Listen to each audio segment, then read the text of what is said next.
मतलब एकदम भिगो भिगो कर आपने। खैर राकेश जी इस पर जवाब देंगे। त्रिपाठी जी।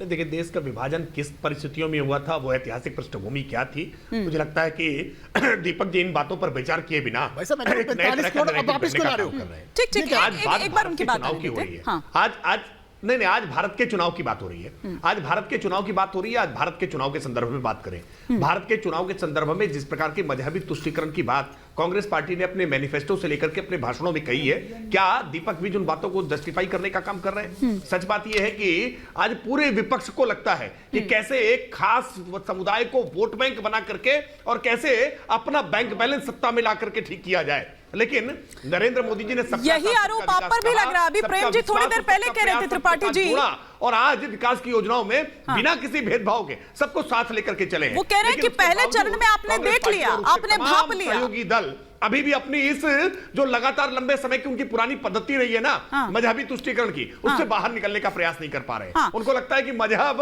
और जाति यही सच्चाई है, इसी समीकरण से सत्ता प्राप्त की जा सकती है। लेकिन ये जाति और मजहब की राजनीति से देश आगे निकल चुका है। इस सच को स्वीकार करने का प्रयास करिए। त्रिपाठी जी, लेकिन आप पर आरोप है कि इस तरह के जो बयान हैं वो जानकर दिए जा रहे हैं चुनावों के बीच, ताकि पोलराइज किया जा सके इसके जरिए। पाप नहीं किया जो संवैधानिक नहीं हो सकता है। क्या जिस तरह से सुप्रीम कोर्ट के फैसले को बदलने का काम किया साहबानों के मामले में, क्या वो असंवैधानिक नहीं है? आप यूसीसी का लगातार विरोध कर रहे हैं, क्या ये संविधान की मंशा के विपरीत नहीं है? आप मजहबी तुष्टीकरण के लिए ही तो ये सब कर रहे हैं ना। और अगर इसको प्रधानमंत्री जी कह रहे हैं, आप करते हैं, त्रिपाठी जी, प्रधानमंत्री जी कह रहे हैं, त्रिपाठी जी, लेकिन यहीं से वरिष्ठ पत्रकार हैं प्रेम जी, उनका भी ये सवाल आया था कि पहले चरण के मतदान में आपने देख लिया, आपने भांप लिया, और वो वोटिंग परसेंटेज बहुत कुछ कह रहा है जिस वजह से आप लोग डर गए। और दरअसल अब जब ये दूसरे चरण से ठीक पहले चुनावों के बीच इस तरह के बयान दिए जा रहे हैं, ये दरअसल पोलराइज करने की कोशिश है ताकि आपका जो वोट जो है वो कंसोलिडेट रहे। देखिए, बहुत दुर्भाग्यपूर्ण है किसी कांग्रेस के नेता प्रवक्ता का या किसी सहयोगी दल के नेता प्रवक्ता का बौखला जाना तो बहुत स्वाभाविक लगता है। लेकिन प्रेम कुमार जी एक वरिष्ठ पत्रकार के तौर पर एक न्यूट्रल के नाते बैठने का प्रयास करते हैं, और उनके मुंह से जब प्रधानमंत्री जी के प्रति अशोभनीय शब्द दिखाई पड़ते हैं जैसे कांग्रेस के लोग करते हैं, तो बहुत दुख होता है, बहुत पीड़ा होती है। देखिए, ये आप जो आरोप लगा रहे हैं ना कि पहले चरण के इलेक्शन के बाद भारतीय जनता पार्टी ने कोई अपनी बात बदली है, भारतीय जनता पार्टी ने कोई चुनाव का अपना पैटर्न या अपने प्रचार की बातचीत बदली नहीं है। हम अभी भी कह रहे हैं कि हम 400 पार ही लेकर के आएंगे, और 400 पार में एक सीट हम सबसे पहले जीत करके हमने दिखा दी है। नहीं, हम बिल्कुल मोदी की गारंटी पर ही बात कर रहे हैं, हम पीछे नहीं हटे हैं। लेकिन सच बात यह है कि कांग्रेस पार्टी और उसके तमाम समर्थक दल लगातार मजहबी तुष्टीकरण का एजेंडा लेकर के आगे बढ़ रहे हैं। क्या हम मजहबी तुष्टीकरण के उनके एजेंडे को, और ये बात तो 2014 की वो एंटनी रिपोर्ट भी कहती है ना दुष्यंत जी, हम उस पर रिएक्शन भी ना दें। आपके हार का जब क्या कहा था उसमें, एंटनी रिपोर्ट में क्या कहा था कि कांग्रेस की हार की बिल्कुल पढ़ी, तभी मैंने उसका जिक्र किया। एंटनी रिपोर्ट ये कहती है कि आपकी हार का सबसे बड़ा कारण तुष्टीकरण, झूठ फैलाया था।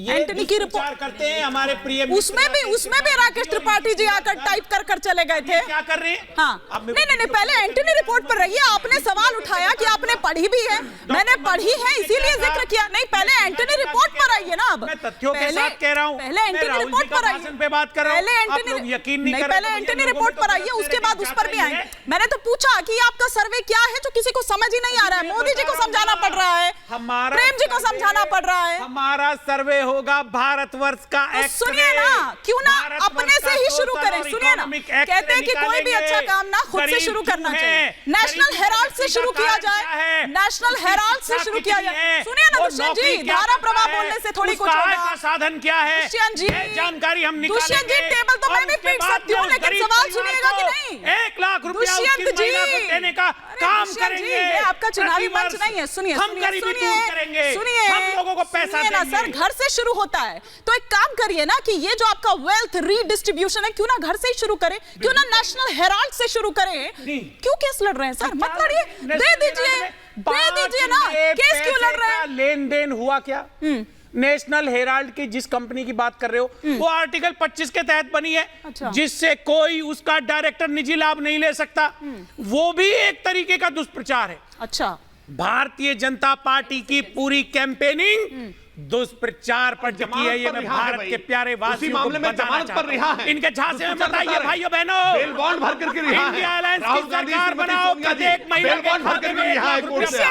आप कोर्ट से बेल बॉन्ड भर करके स्टैंड अप कॉमेडी शुरू कर दी है दुष्यंत जी ने। हाँ दुष्यंत जी, ये सच्चाई है, ये लोगों तक अपनी बात पहुंचाने तो का। बताइए ना कि जमानत पर रहा है, ये भी तो बताइए। कोई बात नहीं है। ममता जी, जी मैं केजरीवाल जी वो एंटनी रिपोर्ट का कह तो दिया उन्होंने। इंसुलिन बंद कर दी इन्होंने। अरे अब केजरीवाल जी पर आ गए आप। अब केजरीवाल जी की बड़ी चिंता हो रही है अब आपको।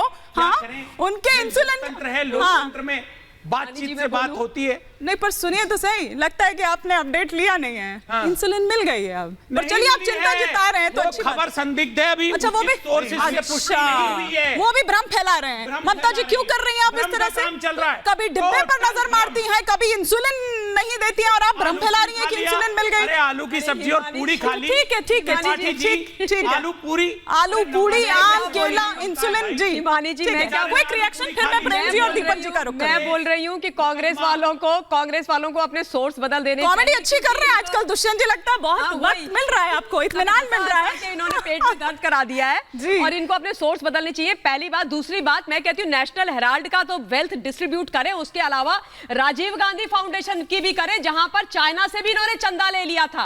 अच्छा तीसरी बात, अभी इन्होंने 1 लाख रुपए की बात करी ना। राहुल गांधी ने अभी कुछ दिन पहले भाषण दिया था। उन्होंने पता क्या बोला, अगर हमारी सरकार आएगी ना तो हम लोग खटाखट 1 लाख रुपया बहनों के खातों में डाल देंगे। मैं राहुल गांधी से ससम्मान ये पूछना चाहती हूँ, बंधुवार, ये खटाखट उसके बारे में भी थोड़ी बात कर लो, जो आपने 2019 में 72,000 रुपए देने की बात करी थी। 3 प्रदेशों में आपकी सरकार है, जा रहा है पैसा खटाखट। राहुल गांधी केवल एक तरफ खटाखट चल रहा है और कुछ नहीं, और उसके बाद दुष्यंत जी को बोलते हैं जाओ बेटा चिल्लाओ, जाओ बेटा चिल्लाओ। दुष्यंत जी और ममता जी, आप दोनों को रोक रही हो। अच्छा गजब चल रहा है, एक तरफ खटाखट चल रहा है और एक तरफ टकाटक चल रहा है। गजब चल रही है, गजब। आज गजब की कॉमेडी चल रही है। अच्छा एक सेकंड, एक बड़ी खबर आ रही है, जरा मैं उसका रुख करूं। तो खटाखट पर भी आएंगे और टकाटक पर भी आएंगे। एक बड़ी खबर इस वक्त, बड़ी खबर आ रही है। कांग्रेस पर स्मृति ईरानी ने हमला बोला है, कांग्रेस की लंका में आग लगानी है, कांग्रेस पूरी तरह से भ्रष्ट है। इसका थोड़ा सा मतलब हम समझेंगे, लेकिन पहले सुन लेते हैं क्या कुछ और कह रही हैं स्मृति ईरानी जी।